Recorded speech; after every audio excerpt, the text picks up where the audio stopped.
online media, but at the same time they are defending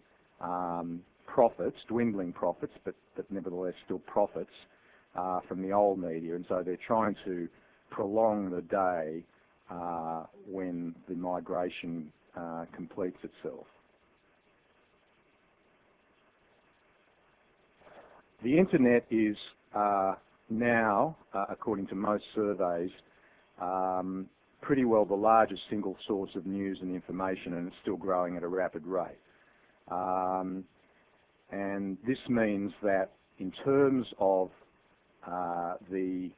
absorption of news and information, all other media, which used to have dominant positions, often at different times of the day or for different audience segments, they are all now subservient to the internet. And the internet isn't just a medium to deliver news flashes like radio, or images like TV, or news stories like newspapers. It can actually do the lot, including commentary and analysis and obviously video. And so what this means is that in the case of newspapers, for example, and in the case of TV news, for example, the original purpose for which those media were invented has actually become superfluous. And so as this unravels, the idea that old media can retain a preeminent place or even possibly a viable place in the spectrum, in the media consumption spectrum, I think is becoming quite problematical.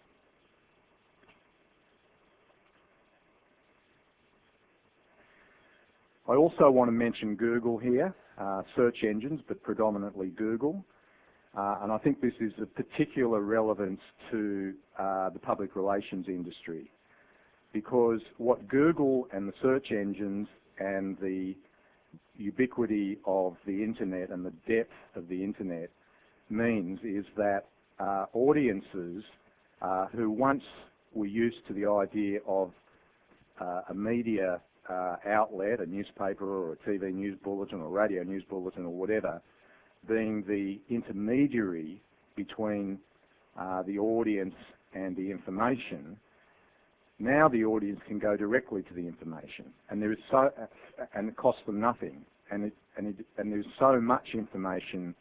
on search engines, and it's so easy to search, and it's so deep, and it's so segmented that it means that the days of the gatekeepers are gone. They're absolutely gone. And I think that this raises all sorts of questions for everyone involved in the process. The audience can get their information directly.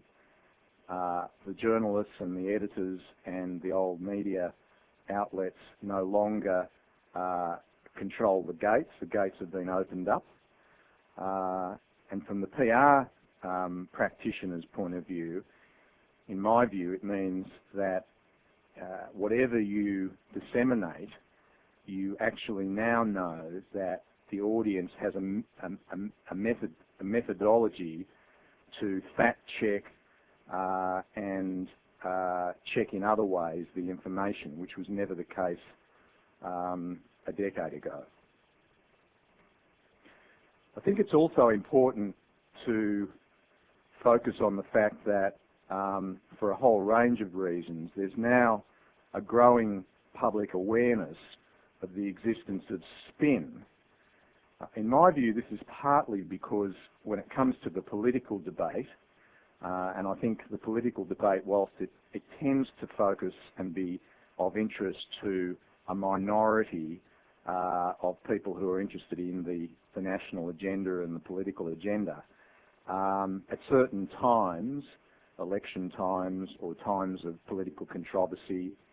it broadens right out and a whole lot more people start to get interested. And I think the discussion about spin and politics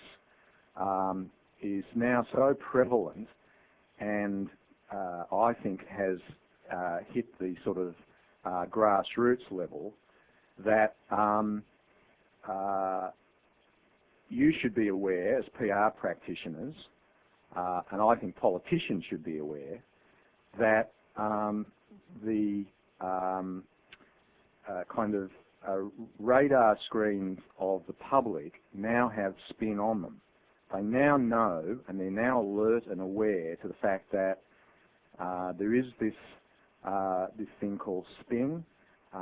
Politicians and others in the public eye do it all the time, and I think there is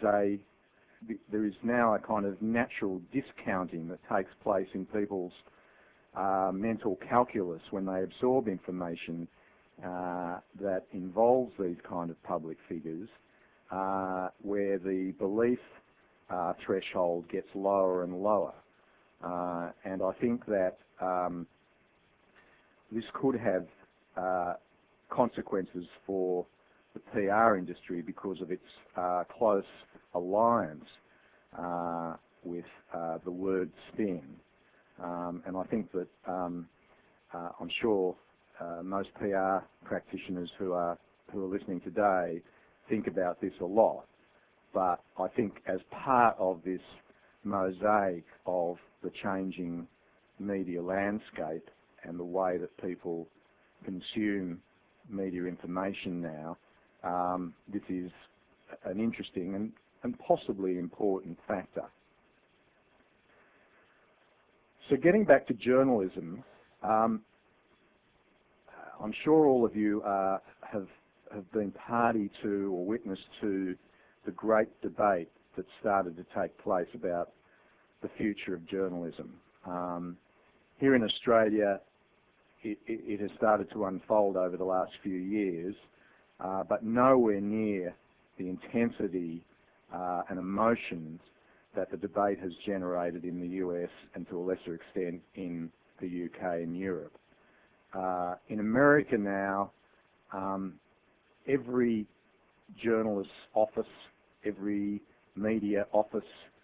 and therefore I suspect every PR office talk about this subject every day. All of the journalism and media trade press are full of this subject. It is agonising for journalists, the number of journalists and editors who are losing jobs, the number of newspapers that are either downsizing or in some cases closing down, the same with magazines. It is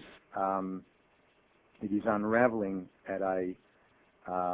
alarming pace, alarming for people who work in the industry, alarming, I think, for the consumers, because the quality and indeed the longevity of journalism is now under serious question, and I think alarming for civil society, which depends to such a great degree on the existence of a well-resourced and vibrant press and journalistic sector. And the big question really for everyone, which everyone is grappling with, is who's going to pay for quality journalism now that the advertising can't fund it to anywhere near the same degree that it used to. And I think there's a really interesting point here that often gets lost in this discussion, that quality journalism, unlike most other products and services that exist in the general marketplace, quality journalism is actually, or traditionally has actually been funded primarily by something other than the consumers of quality journalism. I used the comparison when I was giving a talk at a university last week on the same subject, that if quality journalism was like a chocolate bar and the quality of the chocolate bar was reduced for some reason, or the size of it, or the value for money of it, then if fewer consumers stopped buying the chocolate bar, then the manufacturer of the chocolate bar could put in more chocolate or nuts or reduce the price,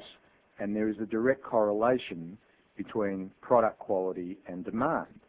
In the case of journalism, this doesn't really occur at all. The price that people pay for